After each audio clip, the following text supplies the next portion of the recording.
Donc Jean chapitre 18, le verset 1er. Lorsqu'il lui dit ces choses, Jésus alla avec ses disciples de l'autre côté du torrent de Cédron, où se trouvait, on le dit tous ensemble, où se trouvait un jardin. De l'autre côté du torrent du Cédron, où se trouvait un jardin dans lequel il entra, lui et ses disciples. On reste sur ce verset, restons sur ce verset premier. Jésus avait expliqué à ses apôtres qu'il allait partir, qu'il allait s'en aller, qu'il devait souffrir, qu'il devait ressusciter, mais eux, ils avaient du mal à comprendre. On a parfois du mal à comprendre le plan de Dieu. On ne comprend pas tout de suite. D'ailleurs, il nous faudra toute l'éternité, même au ciel, pour comprendre le plan de Dieu, pour comprendre les grâces de Dieu. Mais là, c'est un moment spécial, parce que Jésus a toujours été là avec ses disciples. Quand l'apôtre Pierre a coulé, Jésus était là pour lui prendre la main. Quand il y avait cette foule à nourrir, Jésus a brisé les pains et les poissons, et il a nourri la foule. Quand il y avait le possédé de Gadara, Jésus l'a délivré, Jésus était toujours là. Mais là, c'est le dernier moment où il ne sera plus là, parce qu'on va venir l'arrêter. Et ça, il va y avoir une séparation. Parfois, les disciples ne comprenaient pas et Jésus était obligé de les reprendre, mais au moins, ils étaient toujours ensemble. Là, ça va être le moment où il va y avoir une séparation et où Jésus va se retrouver seul. Il n'y aura plus Pierre, Jacques et Jean, Thomas, Barthélemy, n'est-ce pas? Il n'y aura plus ceux qui ont persévéré, on l'a chanté tout à l'heure, persévère. Et donc, Jésus a dit toutes ces choses. Jésus lui dit beaucoup de choses. Jésus te dit beaucoup de choses. Il faut que tu les écoutes. Parce que Jésus t'aime. Il a un plan merveilleux. Le monde dit des choses, ils ne savent même pas trop ce qu'il raconte. Ils parlent de ce qu'ils ne comprennent pas. Mais tout ce que dit Jésus est vrai. Amen. Tout ce que dit Jésus est exact. Tout ce que Jésus dit sur ta vie est vrai. Et mon frère, ma soeur, il faut que tu écoutes la voix de Dieu. Il lui dit ces choses. Nous sommes là 2000 ans après, alléluia, et nous écouterons toujours les paroles de Jésus. Amen. Le temps passe, mais le Seigneur demeure, parce que Jésus est plus grand. Et ce qu'il dit est éternel. Mes paroles sont esprit et vie. La parole de Dieu est comme une épée tranchante à deux tranchants.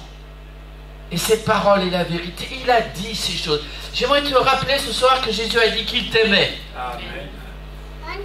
Que Jésus a dit qu'il voulait s'occuper de toi. Qu'il voulait aussi s'occuper de ta famille. Il a dit, à chaque jour suffit sa peine. Il a dit, je serai avec toi tous les jours jusqu'à la fin du monde. Il a dit qu'il serait là ce soir.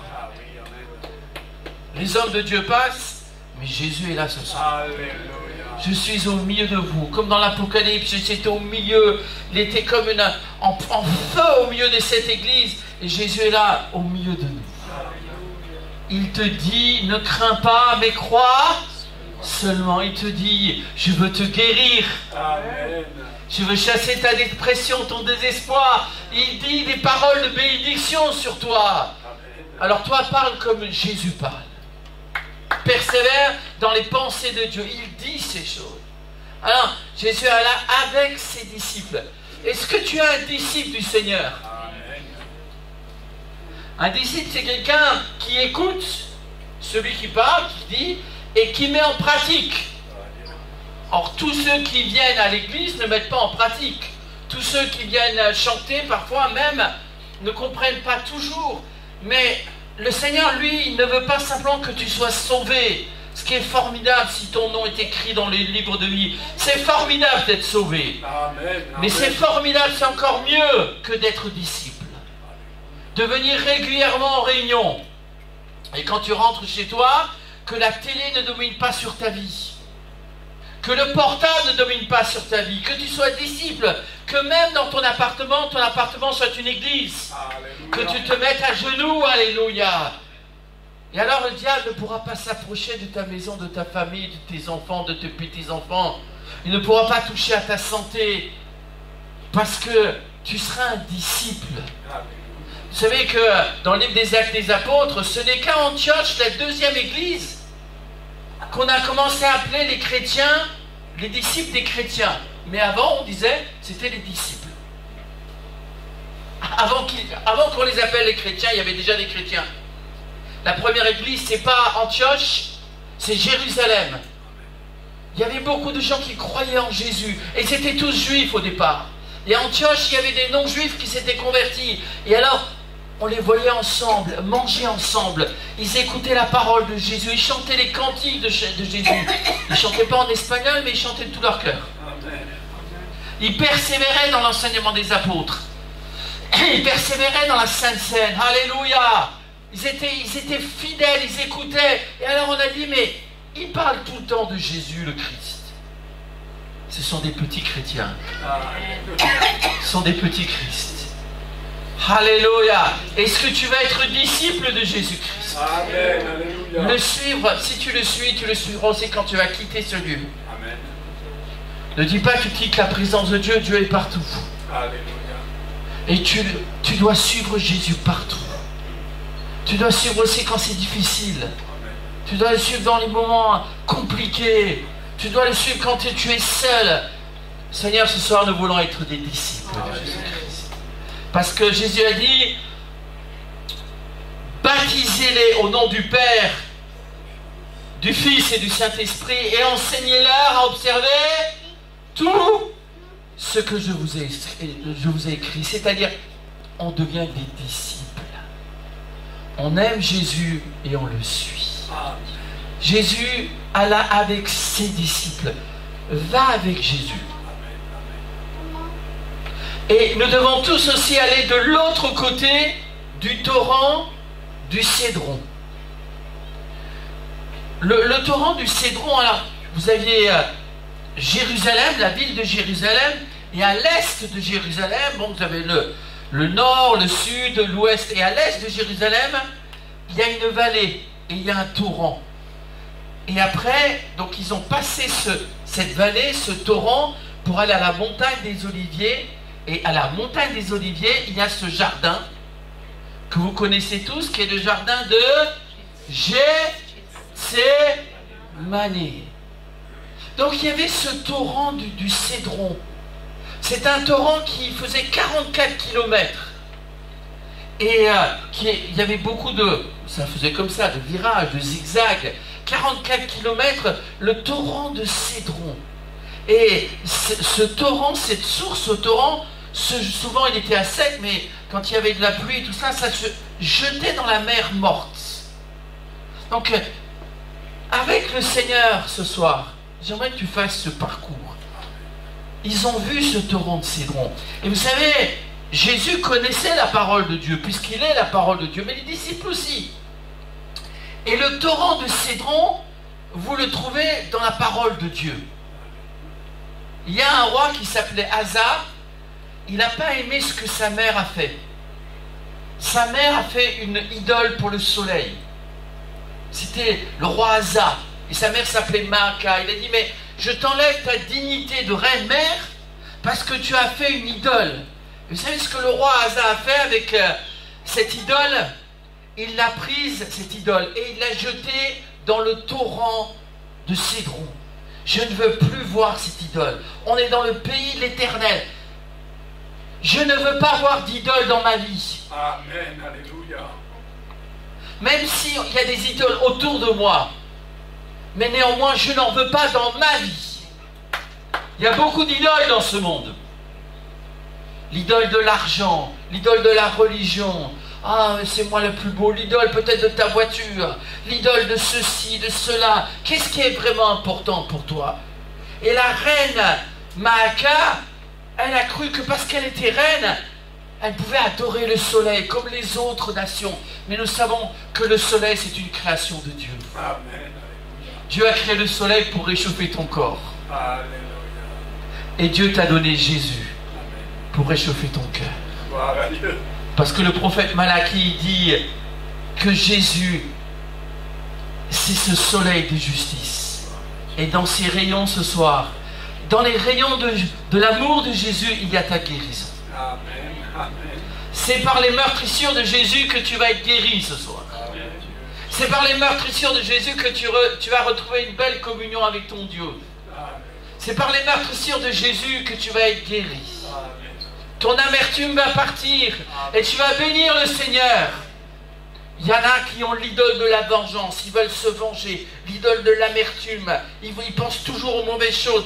Eh bien que toutes ces idoles, vous savez ce qu'on va faire ce soir? Ces idoles, on les jette dans le torrent de Cédron. Alléluia. Et ce torrent de Cédron, c'est une image de Jésus. Nous voulons jeter tous nos péchés. Si nous confessons nos péchés, si nous prenons nos péchés et que nous les jetons dans le torrent de la grâce de Dieu. Dans ce torrent qui s'appelle Jésus. Amen. Et ce soir, il y a un torrent. Et ton péché, tu ne vas pas le regarder. Tu vas regarder le torrent. Tu as des grands péchés, mais le torrent, il est plus grand que tes grands péchés. Alléluia. Alléluia. Amen. Le torrent de la grâce de Dieu va enlever tes péchés. Alléluia. Et toi, tu vas voir que le torrent, il est pur. Et que toutes les saletés sont parties. Amen. Le roi Josias aussi, il va jeter les idoles dans ce torrent. D'autres rois l'ont fait aussi. Josaphat l'a fait aussi. Et tous les hommes de Dieu que nous savons très bien que le péché abonde et que le péché s'attache aux idoles. Mais nous prenons nos péchés. Alléluia. Et nous prenons nos idoles et nous le jetons dans le torrent de la grâce de Dieu. Gloire à Dieu. Alléluia. Dans le torrent du Cédron. Gloire au Seigneur. Ce torrent, ce fleuve qui coule. Amen. Il coule du ciel dans ton cœur. Amen. Amen. Vous savez que ce que Jésus a dit à la Samaritaine, si tu bois de cette eau, tu auras encore soif. Mais si tu bois de l'eau que je te donnerai, Alléluia. de l'eau du torrent du Cédron. C'est Jésus qui est cette fontaine. Le puits de Jacob n'a pas désaltéré la Samaritaine. Mais Jésus, c'est le véritable puits de Dieu. Jésus, c'est la source de Dieu. Jésus, c'est le torrent du Cédron. Alléluia. Alléluia. Il est plus fort que tous nos péchés. Amen. Il est plus fort que ton péché. Alléluia. Alléluia. Il est plus fort que tes doutes. Va avec cette force que tu as. Que tu sois vraiment un Gédéon. Amen. Que tu sois vraiment un David. Et avec la prière, avec ta prière, la foi dans la parole de Dieu, ton Goliath il va tomber. Amen. Béni soit l'Éternel. Tu vas te lever, oui, comme Josué, et tu vas croire que la ville, que l'obstacle de Jéricho va tomber. Béni soit Dieu. Alléluia. Le vrai torrent de Cédron, c'est pas une religion, c'est Jésus-Christ. Amen. Ce vrai torrent, ce soir, j'aimerais qu'il coule en toi. Jésus va dire à la Samaritaine, cette eau que moi je vais te donner va devenir en toi une source qui jaillira comme le torrent. Il jaillira jusque dans la vie. Ah, Jésus. Est-ce que tu veux te rafraîchir ce soir? Amen. Amen. Est-ce que tu veux te plonger? Amen. Je rappelle à notre frère Laurent Flores, là en Corse, justement, tu parlais de la Corse. Lui, il n'aimait pas la mer en Corse. Il allait toujours dans les torrents, n'est-ce pas, à l'intérieur. Parce qu'au moins, il n'y avait pas beaucoup de monde. Il dit, au moins, c'est propre. C'est pur. C'est vrai. Ce torrent-là, c'est un torrent que le monde ne connaît pas. Mais c'est un torrent que toi, tu dois connaître ce soir. C'est un torrent qui doit te purifier. Seigneur, nous voulons tous nous baigner dans ce torrent ce soir. Nous voulons tous de toi. À Dieu soit la gloire. Donc les disciples, est-ce qu'on est un disciple du Seigneur ce soir? Amen. Tu es un disciple du Seigneur? Amen. Eh bien, on traverse le torrent du Cédron. Et puis ils sont montés donc à l'est de Jérusalem, sur cette montagne des Oliviers, et ils sont entrés, eh bien, dans ce jardin. Le jardin de Gethsémani, dans lequel il entra, lui et ses disciples. Le verset 2, s'il te plaît. Judas, qui le livrait, connaissait ce lieu. On le dit ensemble parce que Jésus, on le dit ensemble, frères et sœurs, Jésus et ses disciples s'y étaient souvent réunis. Il y avait là un jardin.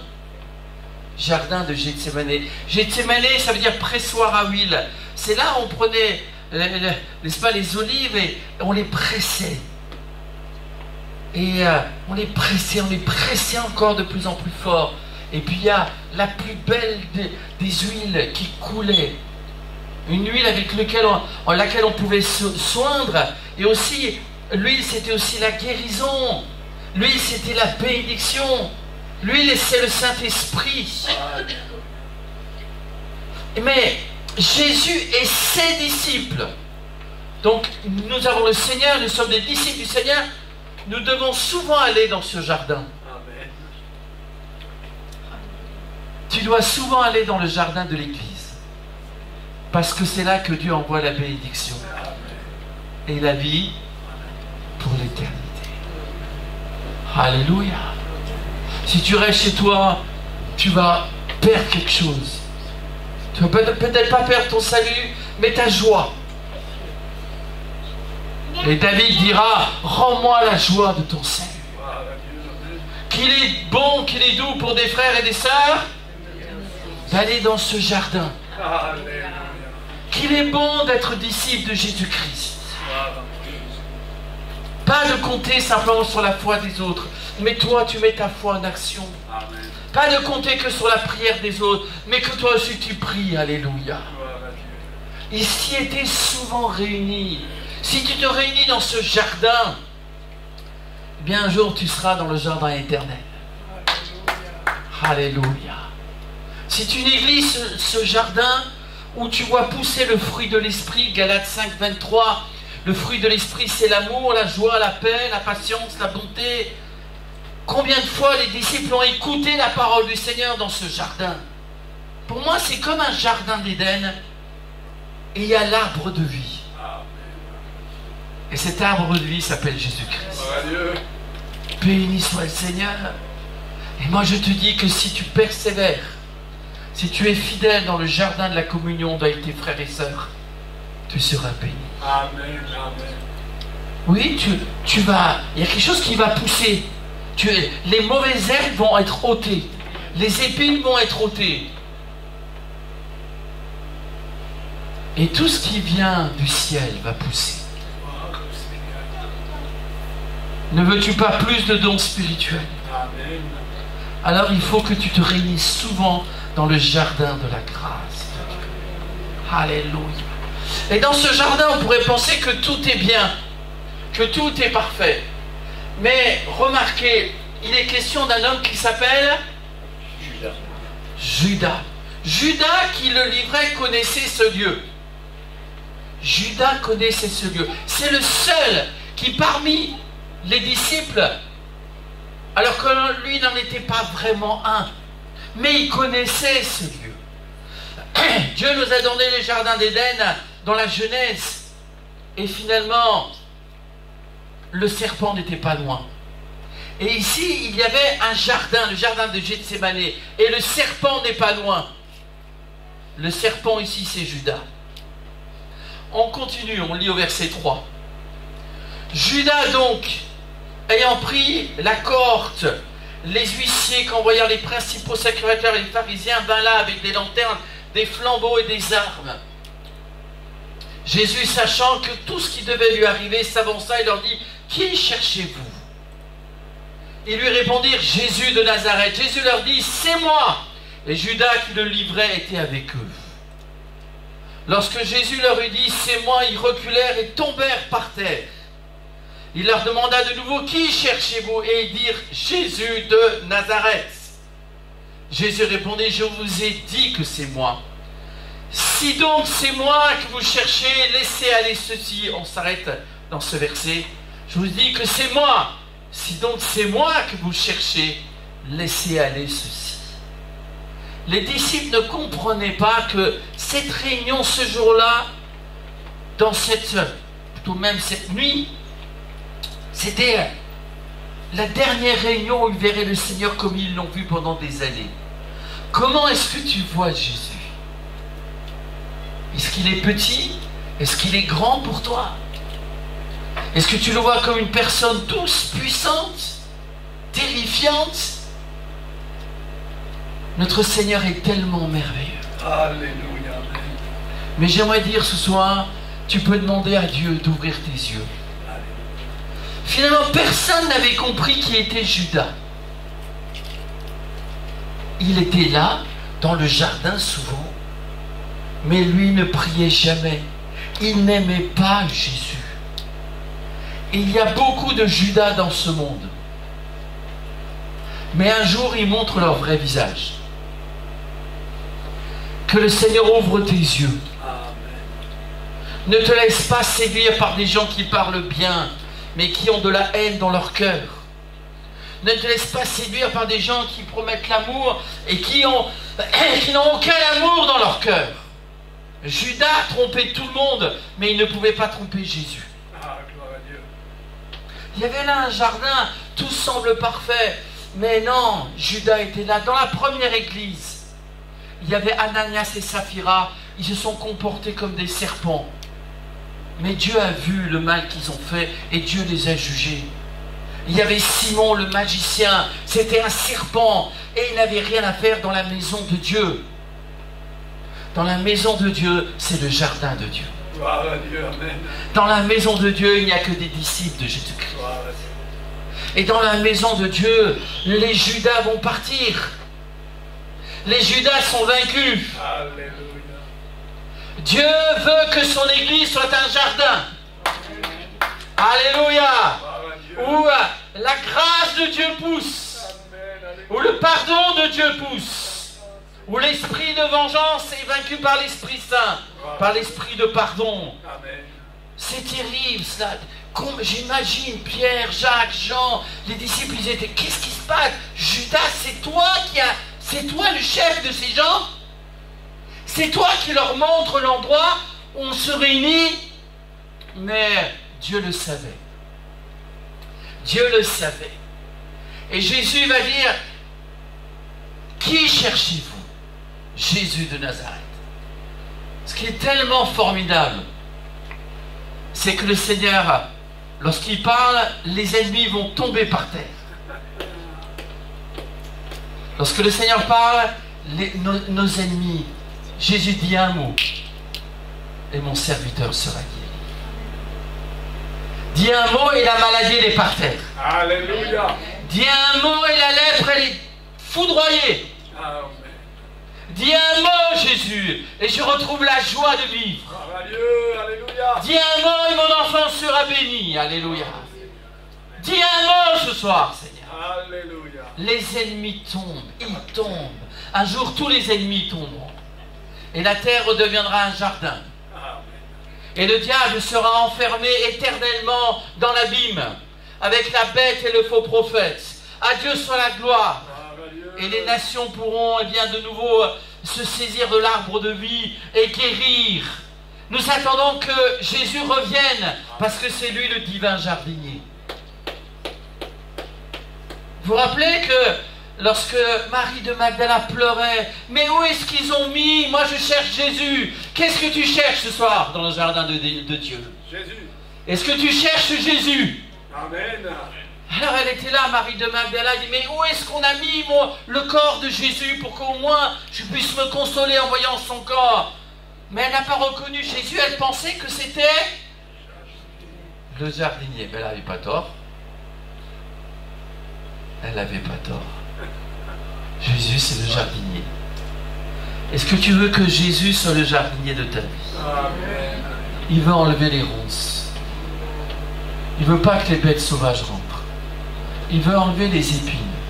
Le jardinier, un bon jardinier, c'est quelqu'un qui s'occupe de son jardin chaque jour. Il vient voir son jardin chaque jour. Il vient voir ton cœur chaque jour. Et il souffle le vent du Saint-Esprit. Dieu a créé les cieux et la terre, mais il a planté un jardin. Que ton cœur soit un jardin pour Dieu. Parce que tu appartiens à Jésus, je termine. Pourquoi est-ce que Jésus parle comme ça? Il dit, laissez aller ceci. Vous êtes venus me chercher moi, prenez-moi. Mais mes disciples, vous les laissez partir.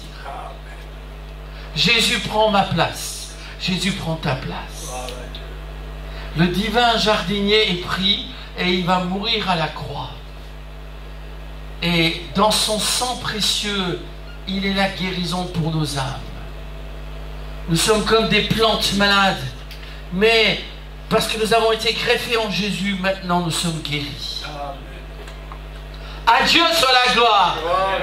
Laissez aller mes frères et sœurs. C'est moi qui me livre.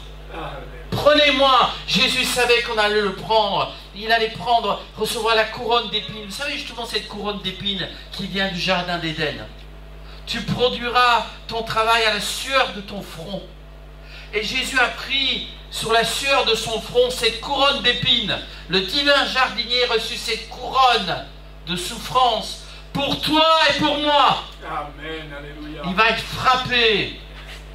On va clouer ses mains, on va percer son côté avec la lance romaine. Il va être frappé par le Père. Cependant, ce sont nos péchés. Alléluia. Ce sont tes péchés qu'il a portés. Amen. Et c'est tes douleurs dont il s'est chargé. Le divin jardinier, alléluia, a donné sa vie. Gloire. À lui soit la gloire. Moi, je me livre, dira Jésus, mais toi, tu peux partir, tu es libre. Moi, je vais dans la prison du péché, je porte toutes les fautes, mais toi, tu peux partir, tu es libre. Et ce que le Seigneur dit ce soir, c'est, si moi je t'affranchis, tu seras réellement libre. À Dieu soit la gloire.